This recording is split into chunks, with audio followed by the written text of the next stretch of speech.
तो गाइस अब अपन आ चुके हैं अपने पार्ट 3 में वीडियो के।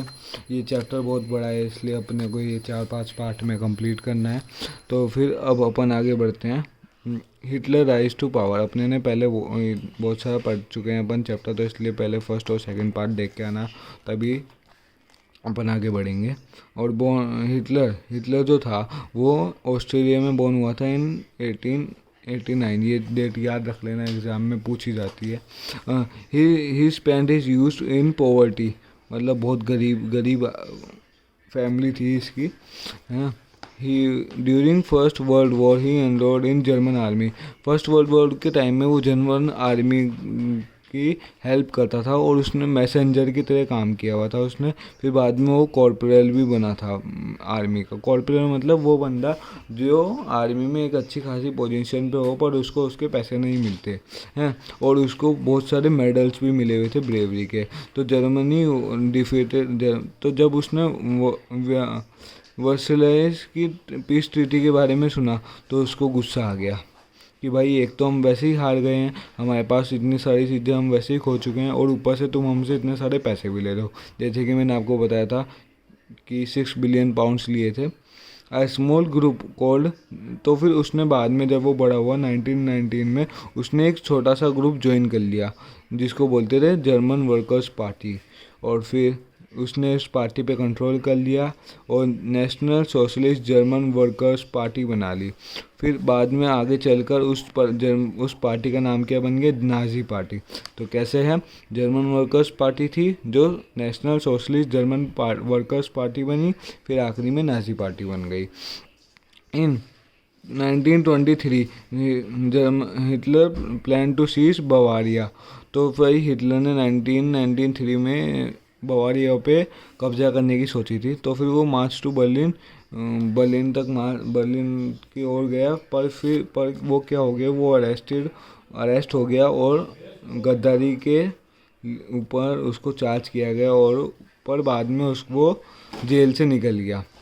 Nazi could have police mobilized popular support, है ना। तो फिर वो अरेस्ट भी हो गया और ट्रीजन में, मतलब गद्दारी के लिए जेल में चला गया, और फिर रिलीज हो गया बाद में कुछ टाइम के बाद। फिर 1928 में 1928 में क्या था, जो नाजी पार्टी थी उसको 2.6% वोट मिलते थे बस। और फिर बाद में 1932 में 37% वोट मिलने लग गए और वो लार्जेस्ट पार्टी बन गई जर्मनी की। अब जैसे कि मैंने आपको बताया था कि हाइपर इन्फ्लेशन का टाइम चल रहा था और वो वॉल स्ट्रीट एक्सचेंज भी क्रैश हो चुकी थी। तो अब बहुत सारी लोगों में भुखमरी हो गई थी और लोग मतलब बिल्कुल भी आशा नहीं थी कि अब कुछ भी हो सकता है। तो फिर हिटलर क्या था, वो बहुत पावरफुल स्पीकर था, उसकी स्पीकिंग स्किल्स बहुत अच्छी थी, और उसकी जो पैशन था कि भाई लोगों को है ना आगे बढ़ाना।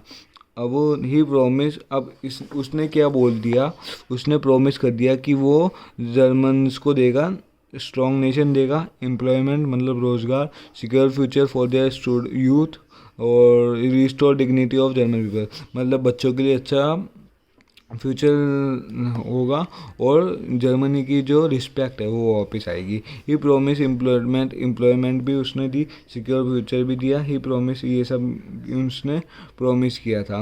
अब Nazi held been red banners, अब उसने क्या किया, धीरे धीरे जैसे कि लोग उसको जैसे जैसे धीरे धीरे सपोर्ट करने लग गए, क्योंकि उसने इतनी सारी चीज़ें प्रॉमिस कर दी थी। जैसे कि जो भी मिनिस्टर्स लोग होते हैं वो करते हैं प्रॉमिस, पर बाद में कुछ करते नहीं है ना। तो फिर बाद में रेड बैनर्स भी स्टार्ट किए उसने, जिसको और स्वास्तिक के साथ, जैसे कि अभी अपन यूज़ करते हैं ना स्वास्तिक वाला।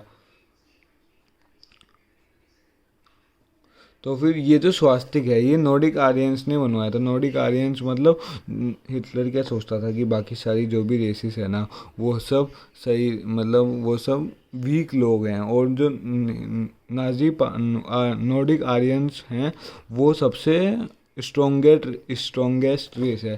तो फिर उसने तभी बाकी सब लोगों को मनवाया था, जैसे कि मैंने आपको पहले बताया था, कितने सारे लोगों को मनवा दिया था। तो फिर हिटलर क्या है, एक मसीहा बन गया, सेवियर बन गया, लोगों की उसके लिए एक इज्जत हो गई। और फिर धीरे धीरे वो पार्टी में तो आ ही गया था। अब अपन आगे बढ़ते हैं। अब अपन आते हैं डिस्ट्रक्शन ऑफ डेमोक्रेसी। मतलब हिटलर क्या था, वो डिक्टेटर था और अभी तक वो डेमोक्रेसी में था। तो अब डिस्ट्रक्शन मतलब उसने डेमोक्रेसी कैसे ख़त्म करी। तो डेमोक्रेसी उसने कैसे ख़त्म करी, एक तो फायर डिक्री हुई। फायर डिग्री की बात है कि मतलब पहले मैं बताता हूँ, 30 जनवरी को जो प्रेसिडेंट हिंडनबर्ग थे उसने उसको चांसलरशिप दी और वो हाईएस्ट पोजीशन मतलब मिनिस्टर्स की एक अच्छी खासी हाई पोजीशन पे आ गया था। फिर क्या हुआ, एक दिन 1933 के टाइम में फायर डिग्री नहीं हुई, जिसमें क्या हुआ मिस्टीरियस आग लग गई जिसको पता नहीं था कि किसने लगाई है। और फिर क्या हो गया, मिस्टीरियस फायर ऑन 28 Feb 1933।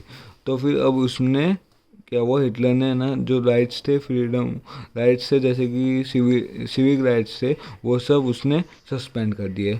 और उसने बोल दिया कि भाई जो भी ये मिनिस्टर्स है ना, इन सब ने आग लगाई है ताकि मैं मर जाऊँ, है ना। तो फिर इसलिए उसने जो भी मिनिस्टर्स थे वो भी उन सबको कंसंट्रेशन कैंप्स में भेज दिया। अब इनेबलिंग एक्ट भी पास हुआ। इनेबलिंग एक्ट को तो आपको पढ़ना पड़ेगा तभी आपको समझ में आएगा। ऐसे अगर मैं समझाऊंगा तो फिर मतलब आपको समझ तो आ जाएगा, पर अगर आप अपने से पढ़ोगे तो भी आपको ये दोनों चीज़ें तो खुद से समझनी पड़ेगी आपको। ये दोनों टॉपिक, इनेबलिंग एक्ट और force that made Nazi state to be degraded criminal state. अब अपन आगे बढ़ते हैं, ये दो चीज़ तो आपको खुद से पढ़नी पड़ेगी अपनी बुक से। तो फिर अपन आगे बढ़ते हैं। अब रिस्ट्रक्शन में क्या हुआ, जो हिटलर था वो एक